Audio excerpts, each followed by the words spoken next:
Welcome, everybody. This is our final panel of the 3 days.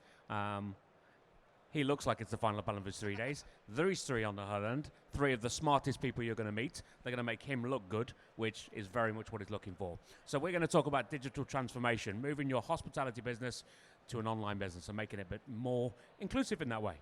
They are the experts, so I shall pass across to my good friend Chris. Thank you, Kieran. See you next week. Bye. Right, good. So this is the last panel of the day, guys. So please, if you're wandering around, come and join us and come and listen. We have three distinguished guests with us. So can you introduce yourselves, please? Hello, I'm Dub. I'm the system architect at Honest Burgers. So I build systems for running the business and also go and find new and exciting systems to bring in. Thank you, Dub. Hello, Steve. Hi, cheers, guys. Yeah, I'm Steve Rolfe. I'm founder and CEO for Point One. We're a hospitality EPOS and kiosk company provider to this sector. Hi, my name is William Connors. I'm the IT operations director for Popeyes, and I also manage 300 restaurants in Scandinavia. I'm also formerly of Oaxaca. 300 restaurants in Scandinavia. Wow. Yeah. I thought I'd had a bad week. Right, okay, good. So we're talking about digital transformation today, and I think it's been well documented. Obviously what's happened, and the word pivot might have been thrown your way, you guys, in the last 2 years. But I think the biggest change we're seeing is the digital side of things. There's a big shift. What have you been doing specifically in your businesses to kind of counteract what's happened? We're going to start with you, Dub. Tell us all. So for us, we sort of took stock of everything that we were paying money for in terms of systems and decided to change everything that wasn't really adding a lot of value to our business. So where we were going to go and procure a brand new system, we went and did that. If there was something that we were like, actually this is really important to us culturally and from a business perspective, we went and brought that in-house.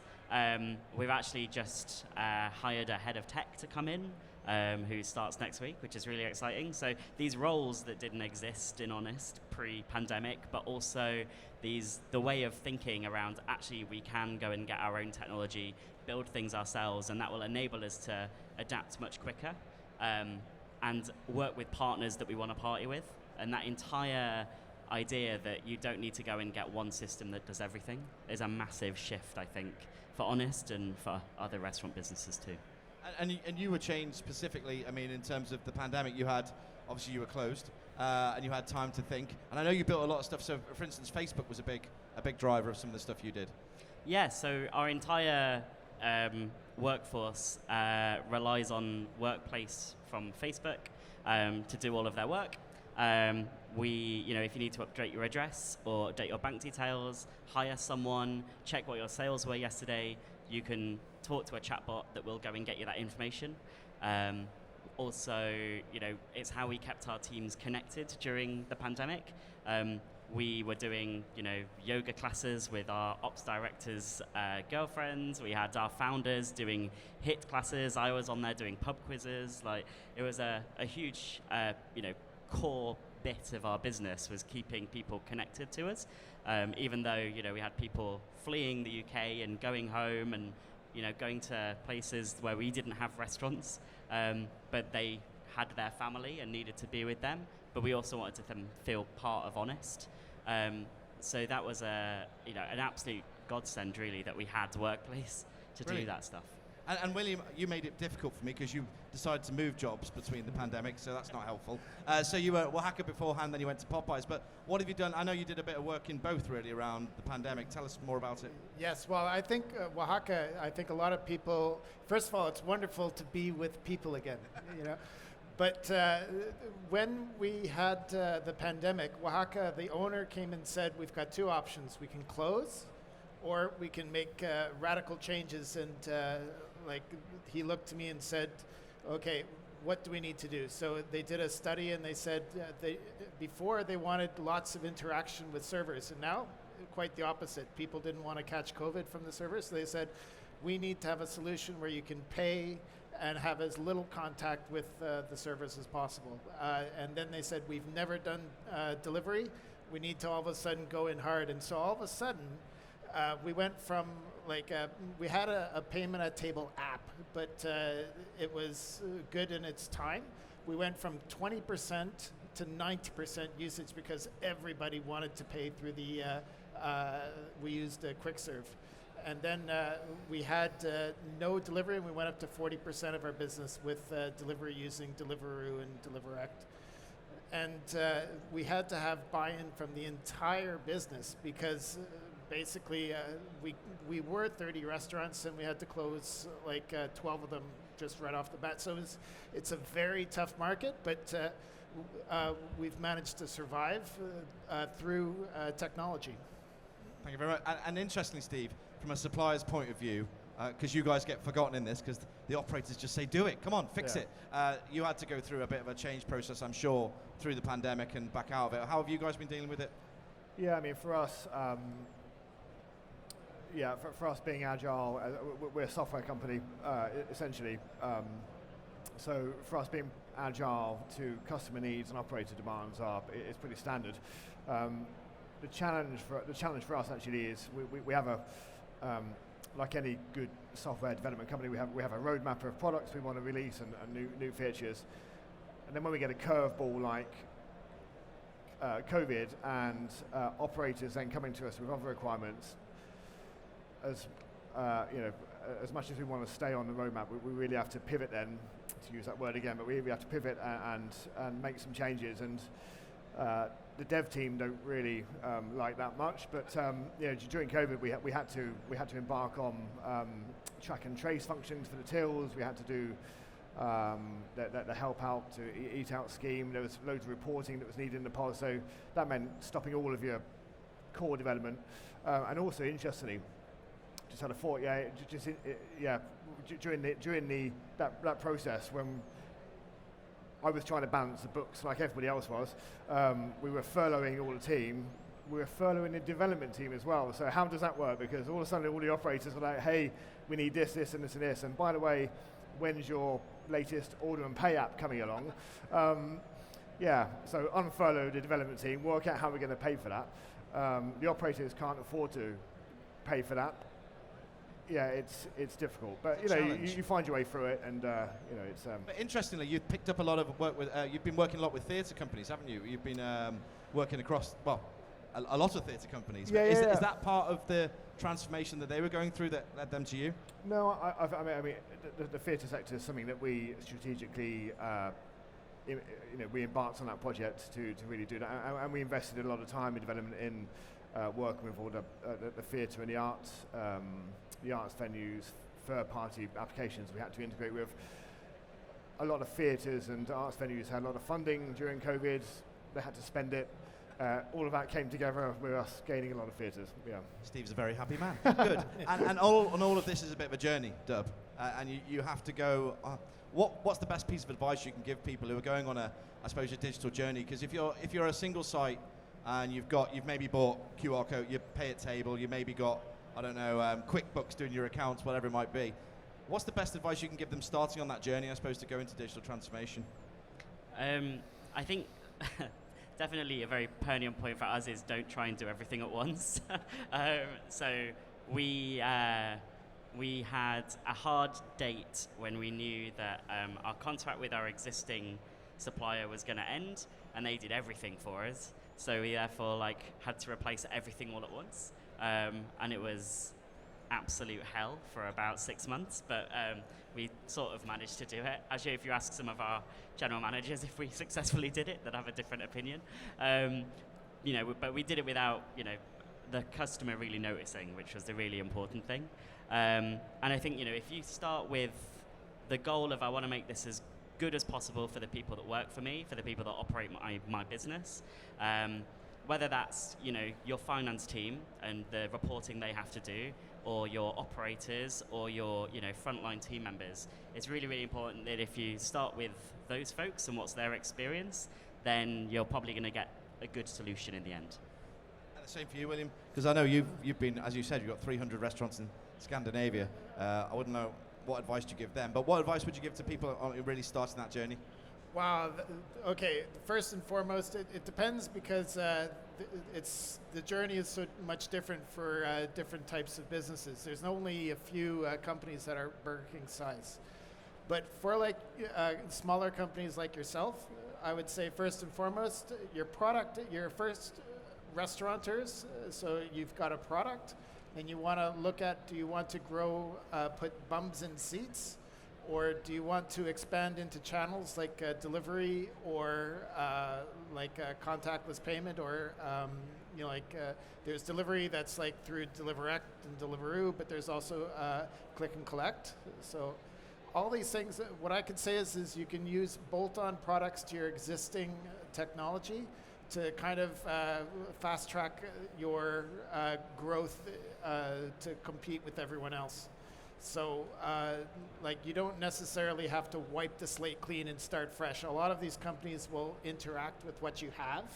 And also too, it doesn't take a massive investment. 5 years ago, I can remember, I think it was Green King, they bought a till system and they couldn't get rid of it. And it was like this huge weight around their, I don't mean to knock Green King, but the thing is now all these different systems can bolt on and interact with each other. So you don't need to modernize all at once. And a lot of it's software as a service. So you're paying small monthly fees, but your technology is far on par with everyone else, if that makes sense. And there's still a lot of fear, though, isn't there, Steve? I mean, because fear is probably not the right word, but still a lot of questions from the operational community saying, do I really need all this tech? Will it work? Is it going to affect my day-to-day operations? But I mean, I'm sure you come across quite a few questions when you're selling in or when you're dealing with present clients. Is that changing in what they're requesting, or has it stayed the same? Yeah, interestingly, I think it'd be fair to say that half the time I hear we need this and we need that, they probably don't. There's a lot of expectation within the business to take on new tech just for the sake of taking on new tech, and I don't actually think that always works, and I don't think that it's always necessary. So we try and any tech provider really should back away and say, hey, that's not going to help. But there's lots of considerations in implementing this tech. From customer journey. If you're implementing self-service kiosks, you've got to look at the footprint. You've got to do store refits.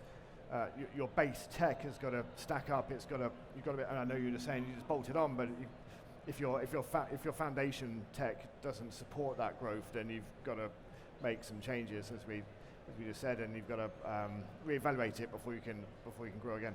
And how much hand-holding do you do during that process? Because obviously you've got to kind of go in. I mean, the whole point of buying tech is that it lands properly, and that's always a big challenge for operators because they're time poor, and as you say, they're kind of fixing a problem they think right now, which may take a lot longer to actually bed in. How much time do you spend kind of bedding that in for them? I think if it's managed from the operator end, so if there's a clear vision as to what the operator wants to get out of the project, the other end, then it goes much more seamlessly, and we can support that because we're in agreement on what that end goal should be. If the operator has no idea what the end goal should be, then you can damn sure assure that the supplier's got no idea either, and you'll end up just doing that. And so yeah, just got to have a clear vision and work towards it. And that comes from the operations team, I'm sure. And I think I've noticed more and more CTO roles popping up in the bigger brands, but when you're dealing at a micro level, I mean, I suppose actually, I don't know, Dub or William, are you dealing with? Is it kind of? Is it the ops director dealing with it, or who's managing this tech process? Because if you're not blessed to have one of you in your team, what do you do, Dub? Thanks for that. I think there will be someone in your team that gets it. They might do play with computers on their weekends or whatever. I don't know. There'll be someone in your team. So I was actually brought into Honest to do learning tech, and then over the pandemic it was like, oh, actually we need to do everything. So then my role expanded. I've never done this job before. It's I had a little bit of experience in technology, but certainly not to the extent that I do in my current role. So there will be someone who can flex into that role and knows your business, and actually the knowing your business side is the hardest bit. If you bring someone in to focus on tech, they need to understand how it helps your business first and foremost. And the tech stuff, your suppliers and your partners can learn. or you can go and find, an amazing CTO for hire who can come in and help guide them and make the big decisions. And then they can then be the technocrat running it, but those decisions have been made with someone who knows what they're thinking about and knows sort of what's going on in the piece. And also, you don't need to learn how to code a lot of the time. There's, start off simple with like Zapier, and you can connect things together using, if you like reading documentation, then you can definitely go away and do with it. And you don't need to write the code to make things talk to each other. You don't need to spend 20K on someone's integrations team to do the work for you. You can do it yourself. You've just got to be a little bit brave and have a go. Wow, everyone's going home to attempt coding tonight. So Definitely. that'll be interesting. And William, when we spoke, we did a podcast a while ago, and we were talking about how the sales, lots of lovely tech guys behind me here, the sales team's here today, how the sales teams want and need of selling in a product has to match the operators want and need as well. And sometimes that can be a challenge, right? There can be a barrier through, I need to make a sale and I want to fix a problem. Absolutely. I mean, at the end of the day, the product has to work. You can't have, like the amount of time that you're saving to go with some brand that's got an unfinished product, and the amount of money that you lose in downtime and like headaches trying to deal with it, plus it has a ripple effect with the rest of your teams.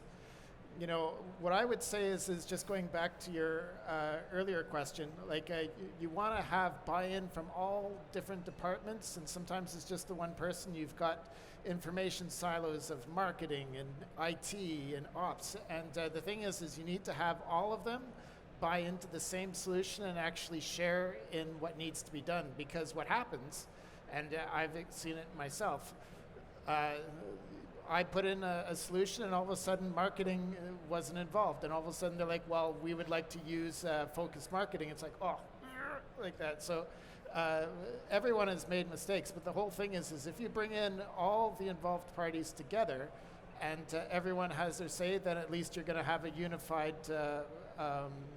movement forward. A unified approach. Yeah. It's a common thing in hospitality. We're all together. It's all good. And what about profit? Because obviously we buy tech generally to fix a problem, or we're transforming our business to drive more revenue, drive more profit. Steve, in your world, how involved are you in that, understanding that process that if they want to achieve making more revenue or driving more profit, how much of the point of sale system in your case, how can that help them towards that goal? Do you spend much time understanding that during the process? Yeah, I mean, you kind of hope we know what we're doing. So the operators either want to save costs or streamline the business, which ultimately ends up in them saving costs, or they want to increase revenue through average spend increases or whatever it may be. And certainly the online ordering apps can do that.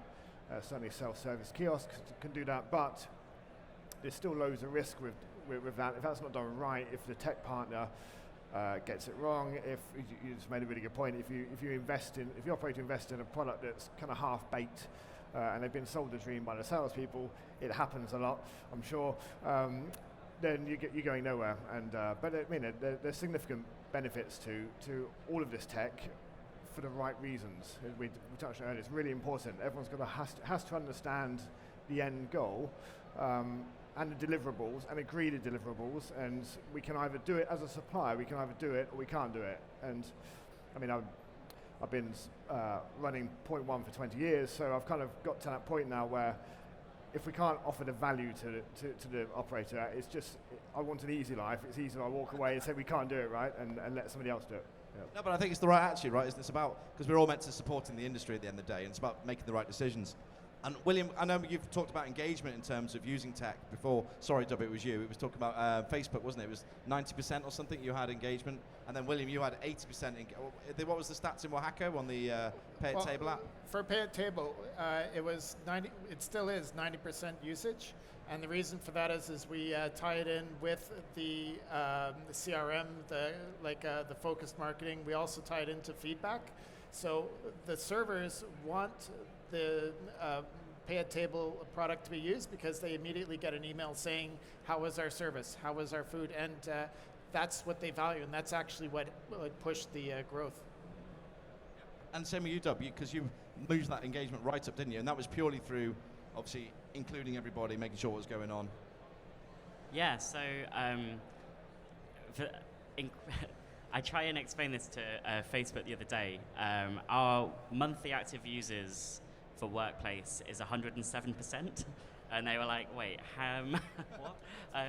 So that's purely because some people have left within the month. It's actually at 99%. There's one person who works in our prep kitchen who doesn't have a phone, who doesn't use Workplace.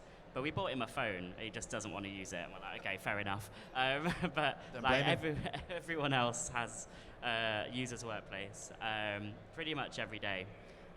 Whether it's keeping in touch with what's happening in the business, which is really, really important, because then you've got happy, smiley, engaged people who know what the priorities are and can act on them and make an actual difference. But also that they are keeping in touch with their team members and making sure that they're working collaboratively. It isn't just sort of and also because it's Workplace is a separate app. Before we use WhatsApp for everything. The problem with that is that if you go on holiday, you're probably not going to delete WhatsApp because that's where all your friends are. It's also where the holiday group chat probably is. So you've got all these pings, shift requests going on, even though you're off and you don't want that. Whereas because it's a separate app, you can just delete it. And because we do everything through that app, you delete it and everything goes. You can't really expect a waiter on £9.50 an hour to download 20 apps just to do their job, because they've got to have the Rota app, the HR app, the sales app, the whatever else. Yeah, just one app makes it much easier. That's it, and that's the point. Tech should be solving problems, right? Sorry, William, were you going to comment? Oh no, I was just going to say, yeah, we're using Workspace as well, and the great thing about it is it's a very cooperative tool, because it's very easy to put up pictures and everyone can chime in with answers. So it's great. Somebody says this isn't working. So instead of having to deal with each individual person by rewriting the same email 100 times, what it is everyone can chime in and they all see it. They all see the problem. If they have something to share, they'll add it in. It's a far better solution than what we were using before. And obviously, any change management, there's some barriers along the way and things can get stuck. What kind of barriers do you think generally operators are facing? I mean, and we'll talk about suppliers as well, actually, but from an operator's point of view, what barriers do you think people are facing now because they bought tech obviously in the pandemic or probably before that, but a lot was bought over the last 18 months, some because we had to. But what do you think barriers they're going to face now coming through the next year or so? Sorry. That's okay.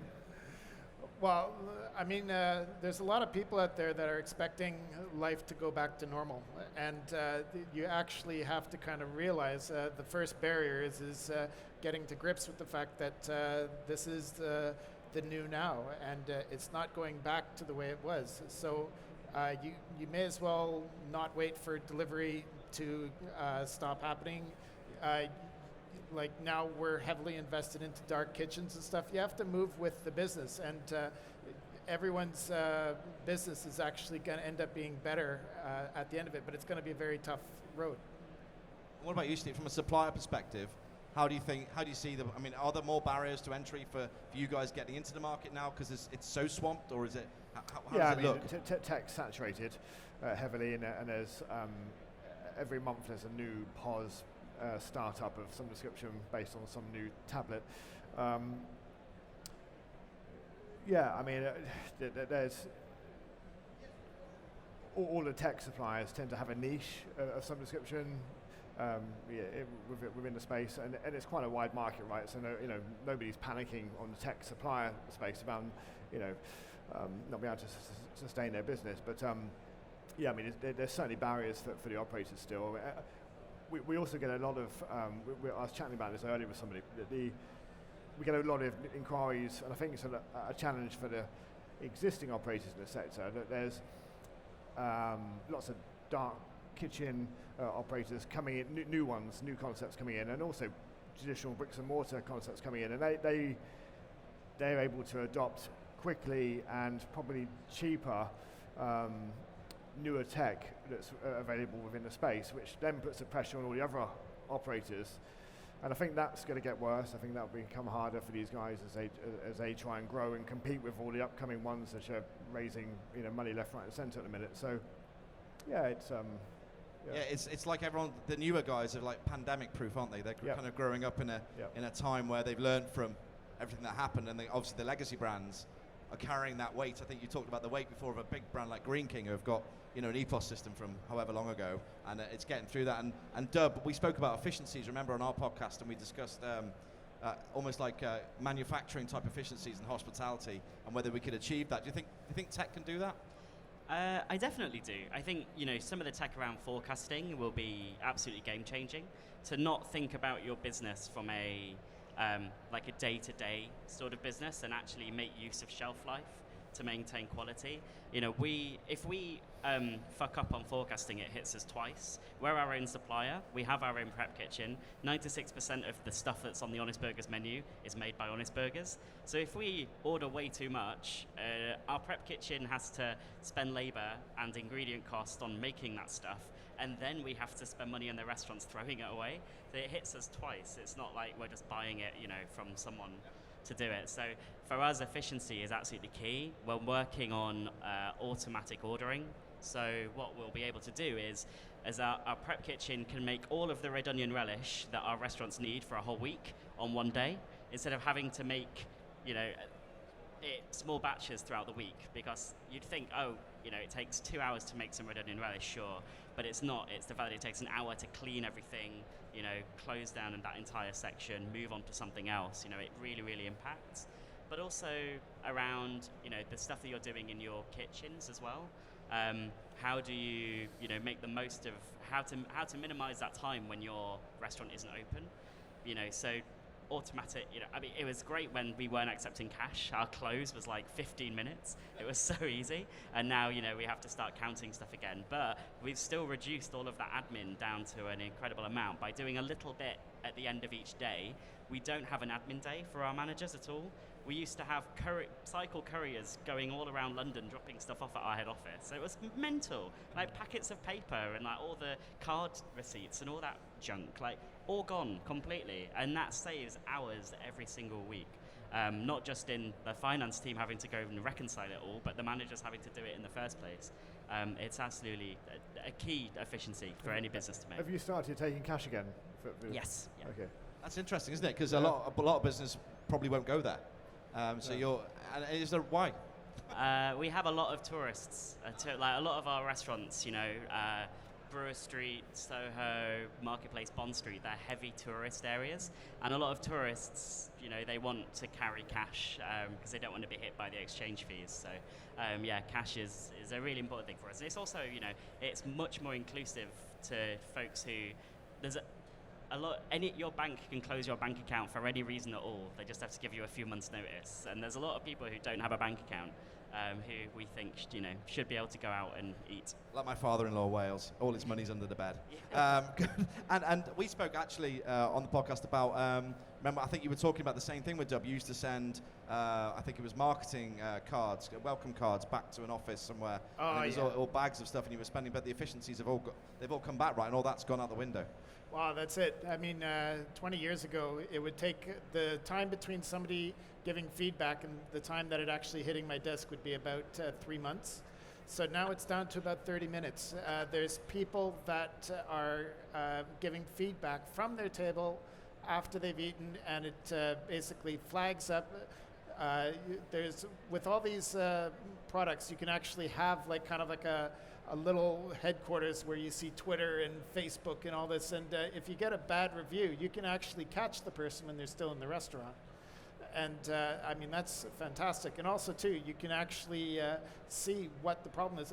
A key thing that even 5 years ago, Oaxaca used to make changes to their menu, and you'd get one or two really bad comments, and they'd be like, oh, it's a failure, take it off the menu. And it's like, hold on, like that.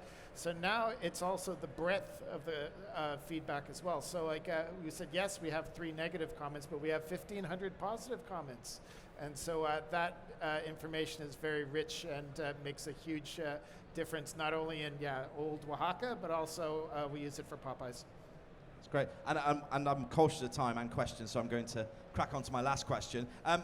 In terms of the future, obviously we're kind of sitting in the future here because the pandemic shot us forward 5 years, I think, in terms of tech.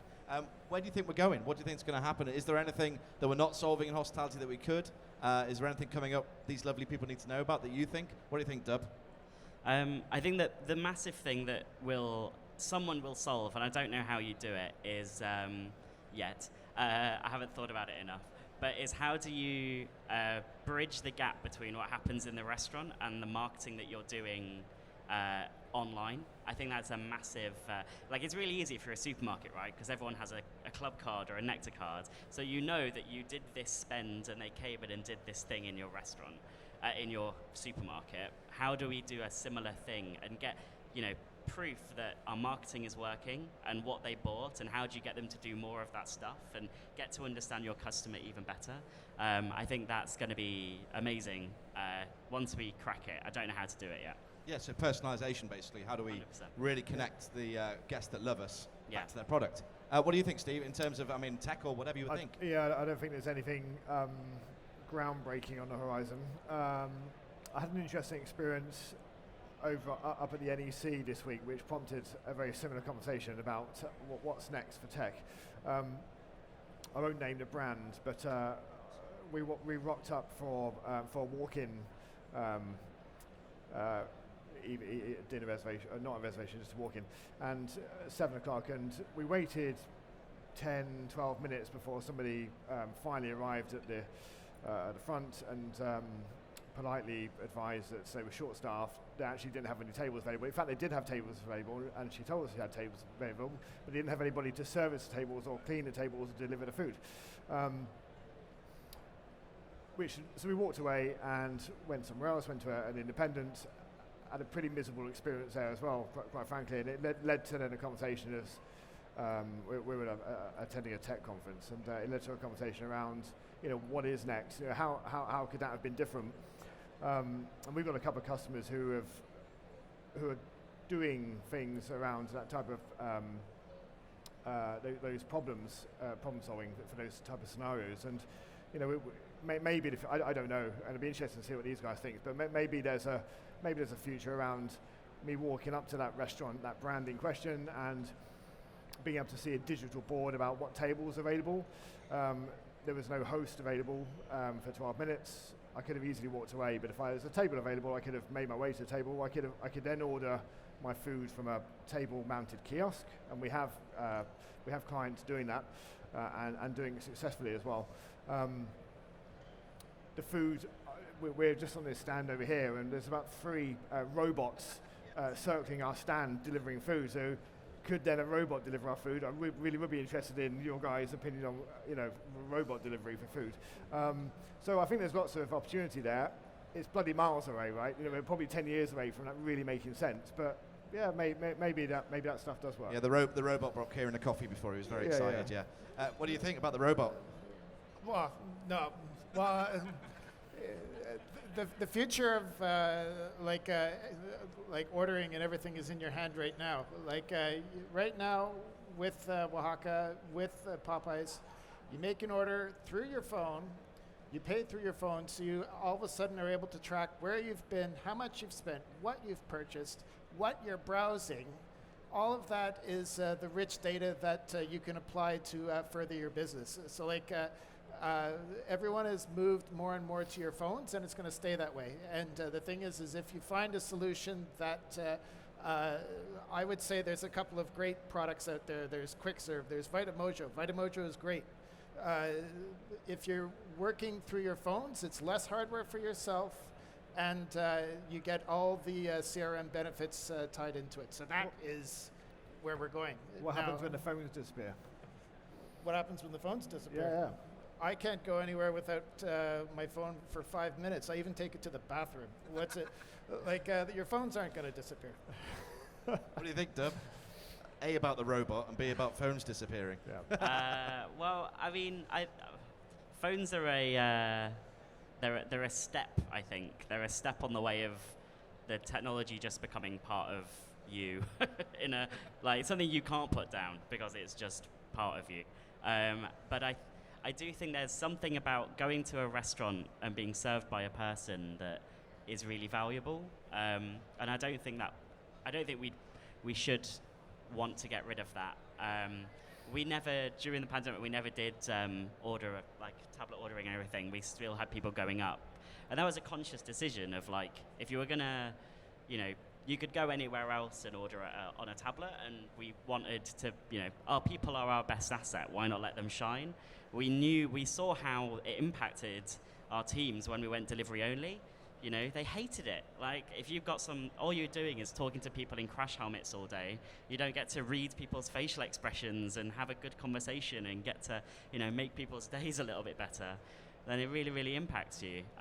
So I think being able to order with a person is still really important. I think paying is definitely a pain point, a customer pain point that can absolutely go. And, you know, pay at table is definitely something that's really valuable. Robots, come on, robots. Yeah, robots bringing a PDQ machine to you. And I think the robots are a bit of a fad, to be honest. Yeah. I don't think Didn't it's good. Boparan, aren't they trialing that? Didn't I read the other day? Yeah. Yes, they are. Yes. Well, we've met that one. He's quite nice. He's a bit annoying. He kept coming to see me lots. But anyway, look, guys, I could talk to you for hours, and I have done on podcasts. But we'll still turn over some questions if anybody's got one. Kieran, do you want to take the mic and run round?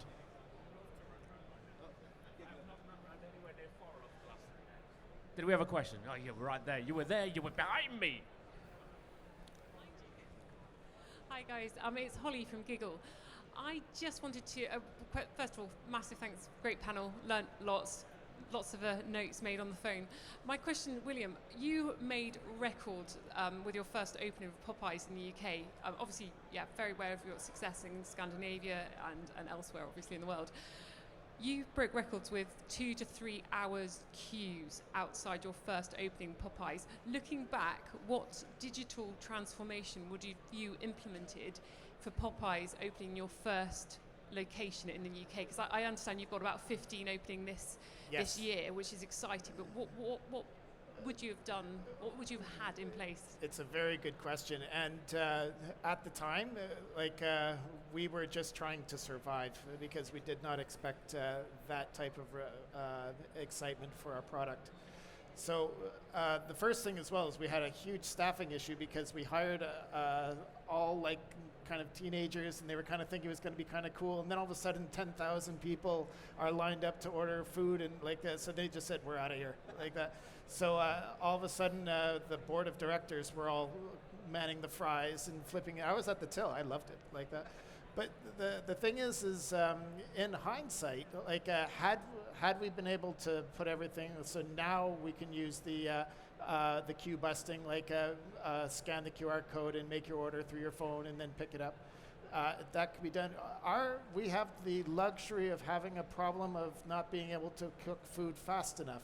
So we've actually looked at QSR automations, who some of you are aware of, to actually increase our productivity. We need kitchen screens. We need to get food out quicker because we have unlimited sales. So to answer your question, we would probably have launched the online ordering as quickly as possible, like a little bit quicker, but it was just a teething issue. It wasn't ready. And also too, we have kiosks, and the kiosks right now account for 40% of our sales. If we had 4 kiosks, we probably would have done better because we just physically couldn't handle all the business. Thank you. That's a good question. Any other questions? Any more? No. We're all good. Amazing. Fellas, thank you very much. That was an absolute pleasure. Thank you all. Thanks, guys. Have a safe journey home, everyone.